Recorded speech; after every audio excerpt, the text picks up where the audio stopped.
நேயர்கள் அனைவரும் நீடூடி வாழ்க, நிம்மதியுடன் வாழ்க, வளமுடன். இன்றைக்கு முக்கியமான நிகழ்ச்சி என்னென்னா, எல்லாரும் நல்லவனாக வாழணும், நல்லா வாழணும்னு ஆசைப்பட்றோம். நல்லபடியாக வாழணும் ஆசைப்பட்றோம். ஆனால் எல்லாரும் ஒழுங்காகத்தான் வாழறோம்னு நினைக்கிறோம். ஆனால் நமக்குள்ளேயே நமக்கு தெரியாமே ஒரு கெட்ட எண்ணங்கள், கெட்ட புத்தி இதெல்லாம் உள்ளே வந்துடுது, மனசுக்குள்ளே வருது. ஆனால் இதை எப்படி நம்ம அடை போட்டுட்டு நல்ல ஒழுக்கத்தோடு வாழணும் அப்படின்னு நினைக்கிறதுக்கு நமக்கு நல்ல இறைபக்தி, இறை ஞானம், ஆச்சாரம், அனுஷ்டானம், பூஜை, புனஸ்காரம், கோயிலில் வழிபடுறது, இதை மாதிரி நம்ம தர்ம காரியங்கள் இதை மாதிரி நம்ம செய்யும்போது நம்ம மனசு அழகாக சுத்தமாயிடும். ஒழுக்கத்தோடு வாழறதுக்கு இது ஒரு வழி வகுக்கும். அதனால் இது மாதிரி என்ன பண்ணுவார், ஒரு சின்ன குழந்த இருக்குதுன்னு பாருங்கள். அந்த குழந்த சின்ன வயசில் ஒரே சேட்டை பண்ணும், சும்மா இருக்காது. இப்போ பூக்கு இருந்தால் தூக்கி விசிறி அடிக்கும், செல்ஃபோனை தண்ணியில் போட்டு கழுவிடும். அந்த மாதிரி பல குறும்புத்தனம்லாம் செய்யும். அதை குறும்புன்னு சொல்லுவோம். பல விஷயங்களை செய்யும். அது என்ன பண்ணுறோன்னா, அதை ஸ்கூலுக்கு அனுப்பும்போது அதனுடைய குறும்புத்தனங்கள்லாம் தன்னால் அடங்கி போகுது. ஏன்னா அது பள்ளிக்கு போகும்போது அதனுடைய வேலையே சரியாக போகுது. காலையில் எழுந்துக்கணும், குளிக்கணும், அப்புறம் ஸ்கூலுக்கு போகணும். அதுக்கப்புறம் அது திருப்பி வந்த உடனே ஹோம் ஒர்க்கு, ப்ரைவேட்டு இது மாதிரி போகவே அந்த குழந்தைக்கு நேரம் அதில் ஒதுக்கிறதுக்கு நேரம் இல்லாமல் அது விளையாடுது. இப்போ என்னன்னா, அதே மாதிரி நமக்கும் இந்த இறை பக்தியில் ஒழுக்கத்தில் வாழ்ந்தோம்னா நமக்கும் இந்த மாதிரியான சிந்தனைகள்லாம் ஏற்பட வாய்ப்பு இருக்காது. இந்த மரம் இருக்குது, மரம் பழத்தை கொடுக்குது, நம்மளுக்கு காய்கறிகளை கொடுக்குது, செடி கொடிங்கள்லாம் காய்கறிகளை கொடுக்குது. இதெல்லாம் நம்ம சாப்பிட்றோம்.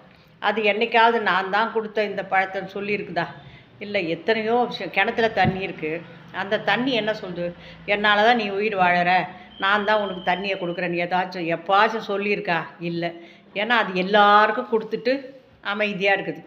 அதுபோல் நம்மளும் தான தர்மம். ஒரு பெரியவர்கிட்ட, மகா பெரியவர்கிட்ட ஒருத்தர் போனாராம்.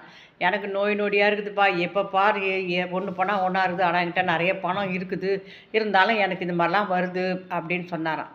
அவர் சிரிச்சுக்கிட்டே கொஞ்சம் நேரம் உட்காருப்பா அப்படின்னாராம். கொஞ்ச நேரம் உட்காந்தோன்னே சொன்னாராம், மரம் பழுக்குதுப்பா, அந்த காய் கனி எடுத்துக்கிறேன், அந்த மரம் எப்போனா கவலைப்பட்டுக்குதா, அந்த காயை நீ எவ்வளோ பேர் எடுத்து சாப்பிட்றீங்கன்ட்டு. இதே போல் கிணத்துல தண்ணி இருக்குது, அதை எடுத்து 10 பேர்னா அது உலகமே குடிக்குது. அப்போ அந்த தண்ணி கவலைப்படுதா? அது இறைவனுடைய கொடுத்த ஒரு வரப்பிரசாதம் இல்லையா? அது மாதிரி எல்லாமே. இப்போ வாழை மரம் இருக்குது, அது எல்லாத்துக்கும் உதவி ஆகுது. வாழை மரம் என்ன, இலையிலேருந்து நார்லேருந்து, நார் பூ கட்ட உதவும், இலை சாப்பிட உதவும். பூவோட தொங்குச்சுன்னா திருமண வீட்லேயும் சுப காரியத்துலேயும் அதை நட்டு வைப்பாங்க. அப்புறம் காயும் யூஸ் ஆகுது, கனியும் யூஸ் ஆகுது. அதனுடைய எல்லா பாகமும் நம்மளுக்கு யூஸ் ஆகுது. என்றைக்காவது வாழை மரம் கவலைப்பட்டுக்குதா? கடைசியில் அது தன்னைத்தானே அழிச்சிட்டு போகுது. அது பக்கத்தில் ஒரு கன்று உருவாகுது. அந்த கண்ணுக்கு என்ன பண்ணுறோம், தன்னால் உருவாகுது, அதுவும் தன்னால் வளருது. அந்த வாழை மரம் அந்த கண்ணுக்குன்னு எதனா கொடுக்குதா? ஒன்றும் கிடையாது. அது எதோ உற்பத்தி பண்ணி விட்டதோடு சரி, அதுவும் வளர்ந்து கொடுக்குது. அது மாதிரி பிற பலனை எதிர்பார்க்காத வாழற ஒரு இது. நம்மளும் அதே மாதிரி பலனை எதிர்பார்க்கக்கூடாது. நம்ம கடமையை செய்யணும். நம்ம தானம் தர்மம் அதிலெல்லாம் சிறந்து விளங்கணும். கேட்குறவங்களுக்கு இல்லைன்னு சொல்லாமல் ஏதோ நம்மளால் முடிஞ்ச தான தர்மத்தை பண்ணணும். அதுதான் புண்ணிய காரியம். இது மாதிரிலாம் நம்ம பண்ணோம்னா நம்மளுடைய கர்மாவிலேருந்து நம்ம விடுதலை ஆயிடலாம். நன்றி, வணக்கம்.